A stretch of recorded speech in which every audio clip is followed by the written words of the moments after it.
kóolu tey mooy suñu mbégte yéen mbokk yi safoo seen télévision ITV dalee nag jàmm ci xibaar yi bokk na li ci gën a fës lu ñu dippee plan Orsec régional daal dinañ koy door tey jilee ci njiitalu gouverneur Alassane Sall jubluwaay gi nag mooy xeex mënd ci gox yi di Pikine ak Rufisque accident yi bëri loolu rawatina ay gaal yuy suux ci waax yi loolu tax nag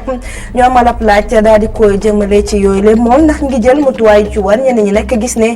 koppar yi moo tax duñu bàyyi xel ci xibaar yi sokkee ko ci wàllum jaww ji juróomeelu édition bu caisse de dépôt et de consignation ñu duppee ko ab forum buy dajale ay réew yu bëri yu nekk ci dëndu Afrique yi tey jii dañ ko daal di ndar képp ci noonu nag lañ ca gis mooy caisse de dépôt et de consignation ab royukaay la ci wàllum koom boo xamante ne mënuñu ne ko toppandoo ci lu bëri loolay ponk yi bu ngeen taaxirloo daañu ci toftal xibaar biti réew laataa ñu ko yaatal.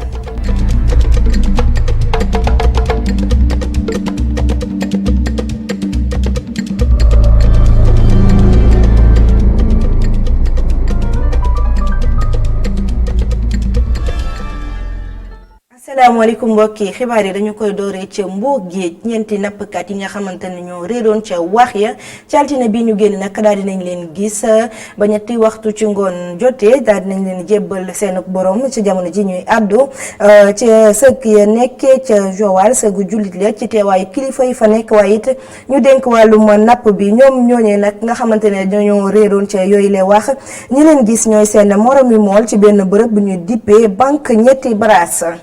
ñu wax leneen ci biir xibaar yi nu ko jundee nag plan Orsec régional daal dinañ koy door tey jile ci Ndakaaru ci njiital gouverneur bi Alassane Sall ci moom noonee nag moom nag ma nga yëkkati li tax a jokk boobule plan mooy xeex mën mi rawatina ci gox yi di Pikine ak Rufisque gannaaw nag ba mairie jéemee ba sonn seen tële moo tax gouverneur bi jóg ngir bëgg cee jàpp jokkoo nag kii de Alassane Samba Diop. waaw dëgg la xam nga plan Orsec boo koy déclenché dafay fekk ñi nga xam ni ñoom ñoo lay liggéeyal ci gox yi ak goxaan yi wax ni amatuñu moyen bu ñu gérer situation bi am beneen chose bi tax ngay déclenché ko mooy mu am une situation de catastrophe ba nga xam ni vraiment moyens yi ngay disposer mënatu ko gérer bu ko defee nag nga déclenché plan Orsec pour am des moyens supplémentaires moo xam moyen public la wala moyen privé. alors fii ci Ndakaaru nag ba taw yi tàmbalee ba léegi ñi ngi suivre situation bi dans la banlieue notamment ba ñu njëkkee am genre pré-alerte mooy boori le 9 le 10 septembre bi nga xam ni vraiment taw bu bëre daanu na ci Dakar mais ñuy liggéey ak moyens yi fa nekk ba bërki démb taw bu bërewaat encore daanuwaat ci Dakar fekk fi la fa nekkoon bi ñu nattee ak suñu collaborateur yi nekk foofu ñu ni ñoom daal affaire bi mi ngi leen di commencer dépasser ci la ñu dem ànd ak kilifa yi ñu xool situation bi xam ni lii moyens ya fa nekk mënatu koo liggéey ci la ñu décidé déclencher plan Orsec régional pour am des moyens supplémentaires jox ko ñi nga xam ni ñoo fa nekk pour ñu mën a génne ndox bi nga xam ni foofu moo ci gox yooyu. nekkoon gouverneur bu Ndakaaru Alassane Sall doon addu ci mbënn bi dañu ciy desandi ba tey bu fekkente ne moom doon na li ñu dippee plan Orsec jëwriñ gi ñu dénk wàllum ndox mi ak li ni mel assainissement moom Serigne Mbaye Thiam nag daal dina biiral benn plan d'urgence boo xamante ne dañu ko fas yéene tàmbali ngir xeex mbënd yi boobule plan nag ci koppar mi ngi fas yéene juróom-ñaar téeméeri millions yoo xamante ne ci nga fa gàpp nguur gi lay daal di jugee waaye nag ngir saafara jafe-jafe yi nga xamante ne askan ñu ngi koy jonoon yooyu le kàddu mi ngi ko yëkkati gannaaw ba jëwriñ gi ñu dénkee biir réew mi moom Aly Ngouille Ndiaye ñëwoon ci banlieue bu Ndakaaru doon nemmeeku ñi nga xamante ne ndox mi dafa nangu seeni kër ñu déglu Serigne Mbaye Thiam. li taxoon ñu ñëw mooy xayma mbënd mi fan la toll ci quartier yi ñu seet ci yenn quartier yi gis nañ ne am na ay jumtukaay yu ñu leen war a yokkalaat bi ñu waxee ay jumtukaay ay moto pompe yu paan fenn wala dara waaye ndox mi ñoom ñëpp gis nañ ne mi ngi wàññeeku ñu ngi koy xëcc dafa gaawul nag parce que bërkaati démb taw na ñu xëcc leen démb mu tawaat kon boog il faut que li ñuy aussi xam ne du teew mi teew nga koy dindi mu def waaye ñoom gis nañu service état yi ñu ngi taxaw am na ay jumtukaay yu bees yu supplémentaires yu ñu soxla ministre de l'intérieur jox na ay ndogal brigade nationale des sapeurs-pompiers ak yeneen service état yi ñu dindi alal bi nga xam ne moom la laajte te alal boobu juróom-ñaar téeméeri millions yoo xam ne yi président aussi dugalaat na ko ci pour ñu defaat ko ci li nga xam ne mooy opération d'urgence yi.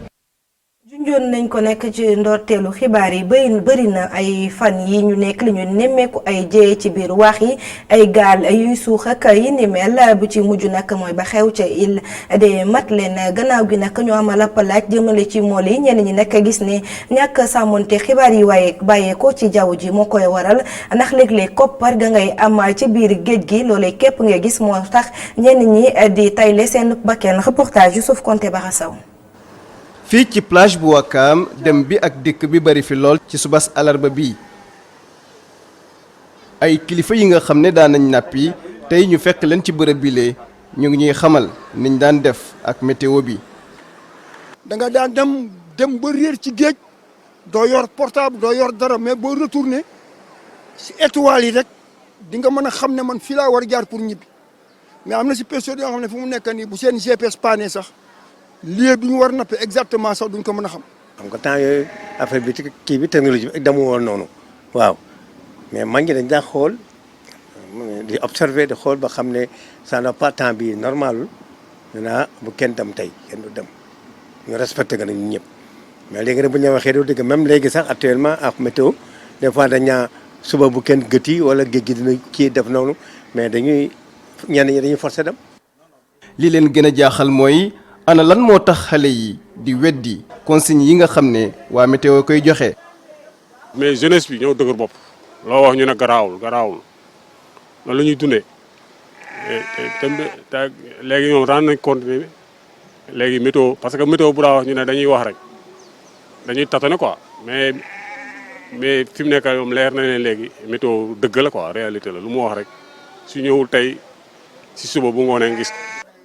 ñoom lemagu mool yi nga xam ne nappi nañ ci jamono ju ne ñu ngi woo ndaw ñi ñu gën a sàmmanteeg digle yi nga xam ne waa météo koy joxe te it ñu bàyyi xel bu baax a baax ci lu ñuy def. ñu desene ba tey ci waax yi di fàttali nag li di batolo Joola amoon ci le 26 septembre atum 2002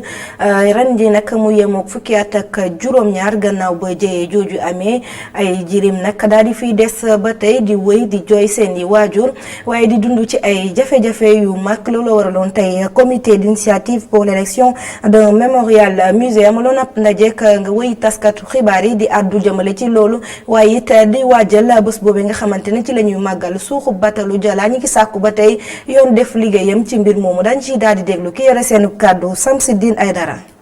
doon na xeex boo xam ne duñ ko mës a bàyyi parce que loolu lu am solo la trop loo xam ne loolu suñu droit la ñu am justice tey et devoir nguur bi la jox ñu justice nguur gi bateau bi si ñoom la dépendroon donc su bateau bi suuxee ñoom war nañ mën a jël ndaw yooyu ñëpp ñoo xam ne ñàkk nañ ci seen waajur ñu taxawu leen ba ñu mun si génnal seen bopp. 26 septembre dafa war a doon bésu fàttaliku parce que tey jii ñun ku nekk si ñun su ñàkkee sa mbokk chaque année di nga ko wàcceel kaamil di nga ko ñaanal di nga ko fàttaliku donc soo demee ba ñooñu ñëpp faatu si bateau bi presque 2000 personnes loolu doon na loo xam ne war nañ ko mën a fàttaliku si la bokk tamit. def benn mémorial musée fii nii lañ ko prévoir woon def fii ci place souvenir mémorial musée bi dina tax ba nit ñi dinañ mën jàngat lépp loo xam ne amoon na ci bateau la Joola bi dinañ mën tamit am benn centre de prévention sécurité pour aar suñu bopp aar suñuy bakken parce que loolu doon na lu am solo lool. ñu wax ci leneen wutali ca caisse de dépôt et de consignation tey jii nag la ñu ndar képp ab lël woo xamante ne amaloon nañ ko doon ci waxtaani ak réew yu bàyyeekoo ci dëndu Afrique yi boobulee lël nag la ca soxeekoo mooy caisse de dépôt et de consignation mun naa nekk ab royukaay ci wàllum koom gi tax nag yooyu la réew mun a jàng lu bëri ci caisse de dépôt consignation reportage Omar Kane Souleymane Diallo. caisse de dépôt et de consignation nekk loo xam ni ñu bëri xamuñu ko waaye ak am solo loolu di kàdduy directeur général bu caisse de dépôt et de consignation bu Sénégal xaalis bi ñuy bàyyi ci compte yi ak épargne yuy jóge ci diaspora bi nekk ay thèmes yoo xam ni dinañ ko waxtaanee ci forum bi. dinañu aborder thèmes yu bëri thème bu njëkk bi mooy xaalis bi nga xam ni am na suñu ay mbokk yoo xam dañ koy bàyyi si banque yi wala si assurance yi ba pare xëy na. am lu leen dab ba dootuñu ko jël mu yàgg fa lool moom la ñuy wax en français des fonds en déshérence mais ñun loolu bëgg nañ dem récupérer ko te dañuy xool fan yi nga xam ni fa la ñuy jaar pour récupérer ko moom dinañ ko gëstu loolu benn la beneen bi mooy suñu mbokk émigré yi xaalis bi nga xam ni ñu ngi koy bàyyi en Europe dans les caisses d'épargne yooyu wala ñu koy yónnee fii nga xam ni dañ koy juble rek ci consommation ñun dañu bëgg a canaliser xaalis boobu parce que dafa sakkan lu takku la dañ ko bëgg a jël bu ñu ko jëlee canaliser ko def ci ay investissement yoo xam ne yu wóor pour intérêt dëkk bi yëpp def naa loolu si loolu la ñu bëgg a def troisième axe bi nga xam ne dinañ ko jël tey si ngoon mooy ñu xool infrastructure yi nga xam ne banque yeeg yooyu yenn saa duñ si sawar ndax ay infrastructure sociale la moo xam ay hôpital laax yooyu moo xam ay école la yoo xam ni banque yeex financier yi yenn saa duñ si sawar ñun war nañ si mën sawar parce que ñun askan bi moo tax ñuy liggéey. amal ay investissement ci dëkk yi daanaka caisse de dépôt bu Sénégal moom mu ngi ci bu ñu sukkandikoo ci kàddu directeur général bi. caisse de dépôt ma joxe exemple rek moom Air Sénégal kon xam ngeen ni donc njëriñ li bëri na si exemple moo doon joxe encore caisse de dépôt bokk na si capital Sénélec donc ñun ñu ngi contribuer au développement de l'énergie dans ce pays là. d'ailleurs sax am na benn fànn boo xam ni usine Boxol boobu ngeen di dégg nga xam pour day jox électricité à 200 000 familles au Sénégal ñun ci la ñu bokk ci fonds d'investissement bi ko def donc caisse de dépôt li muy def bëri na et suñu mbébét mooy vraiment yokk loolu ba nga xam ni Sénégal yi dinañ gis seen bopp. dëkku Afrique yu bëri nag teewee ndaje boobu ñenn ñi yaakaar ni caisse de dépôt et de consignation mën na nekk loo xam ni mën na financer koom-koomu dëkk yi nekk ci UEMOA. Nous avons pensé que le modèle de caisse de dépôt et consignation. ñun dëkk yi nekk ci UEMOA war nañ jël ci modèle économique bu caisse de dépôt et consignation modèle bu baax la te mën na développer suñu dëkk yi. Nous pensons que le modèle de caisse de dépôt peut être un instrument supplémentaire pour financer le développement. juróomeelu ndaje bu caisse de dépôt et de consignation ñu ngi koy amal fii ci Dakar mu tàmbali ni ki démb ñaari fan yoo xam ni caisse de dépôt et de consignation dëkk yu bëri seen njiit dinañ toog di xalaat ci ni ñuy def ba am ay financement ngir taxawal ay infrastructure ci dëkk yi.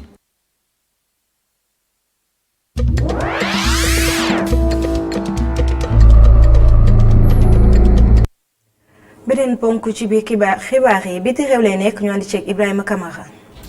sa réewum Libéria ab laq-laq bu métti moo fa am ñaar fukki ndongo ak juróom benn daal di see ñàkk seen bakkan ak ñaari jàngalekat ñoom ñooñee dañoo nekkoon ci ab daarab alxuraan ba lakk bi di am fekk leen fa ñi daal di say ñàkk seen i bakkan mbir mi nga amee sa peggub Monrovia muy capitalu Libéria fi mu toll nii nag gone yooyu nag ñu ngi amoon fukki at jàpp ñaar fukki at ñaari nit yi si bokk rek di seen i jàngalekat ñoo ci ay mag kii di njiitu réew mi di George Weah daal di yónnee ab ndaw ngir masawu leen. sa république démocratique du Congo waa l'armée bii di FARDC fare ci nguur gi àdduna ñu ni teg nañu loxo fipp bu fu gën a mag muy Sylvestre Mudakumura moom nag dañ ko yàgg wër foofee mujj nañ ko teg loxo moom dañoo àddune nag moo jiite woon woy fipp yi ñuy duppee Hutu te mu doon def ay jéye yu bare bare ci bërëb boobee ba tax na teg nañ ko loxo ngir fànq bépp ñaawteef ba mu daan def ci gox boobu. Arabie Saoudite daal dina biral ne tollu pétrole yu ay Samba Sulabaali yàqoon jamono yu ñu génn ca réewam loxol réew bi di Iran génn ca moom Arabie Saoudite nag donte mook Iran du ñu jaaroo ab taal àdduna ñu ni xeetu roppalaan boobee ñu duppee drone moom réewum Iran bokk na ci ñi nga xam ne ñoo yónni ñi def jéye joojee ba fi mu toll ni nag ñu ngi càmbar ba xam lu sooke mbir mi dëgg-dëgg réewum États-Unis nag dañoo jàppal tànk Arabie Saoudite ne dëgg la ne loxol Iran jógul ci ñaawteef boobule. ci biir coow li mbootaay xeetu àddina bi di Nations Unies yónnee ay ndaw ngir ñu dem xool càmbar mbir mi ba xam naka la demee dëgg ngir am ci ay leeral la kii di Mike Pompeo di secrétaire d'État américain gane ji woon sa Arabie Saoudite xamle na ni mbir mi ab woote xare lay nuroo donte Iran moo jiite te sooke jëf ju ñaaw joojee.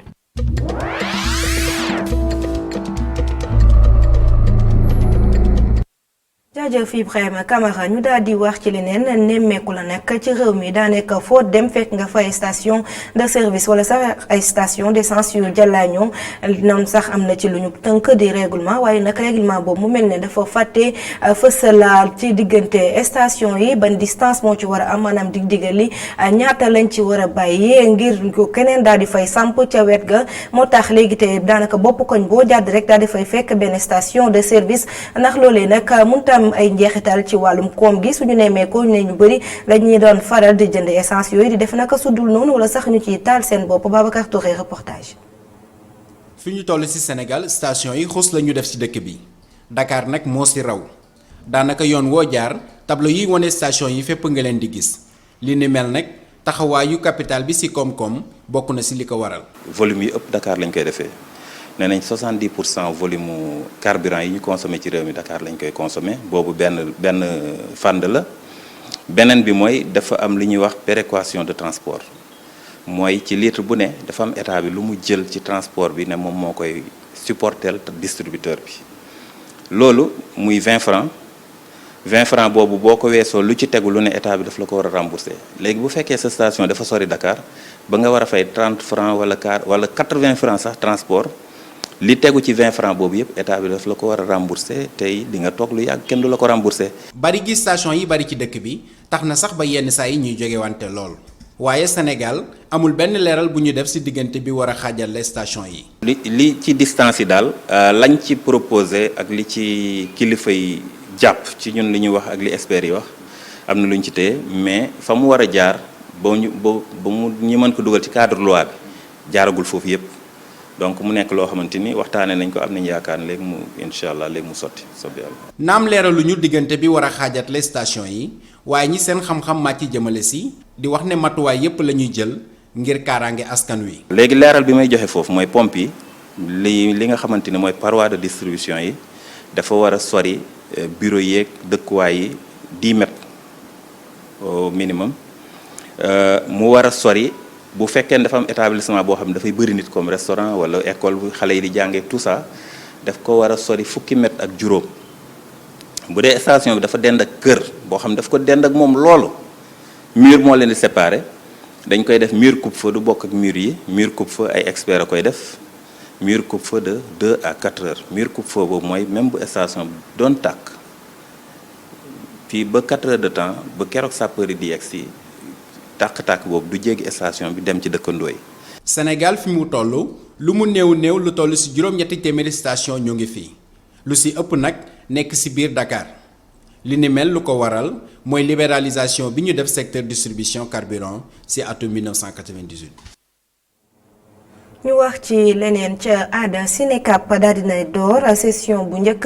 ngir tàggat ndaw yi yëngatu ci wàllum cinéma mu jëntal gi nag mooy bu ñu noppee ci boobule tàggat day tax ñu mën a nekk li ñu duppee producteur wala sax réalisateur mu nekk nag ay ndaw yoo xamante ne ci dëndu Afrique yi la ñu bàyyeekoo reportage Ibrahima Camara.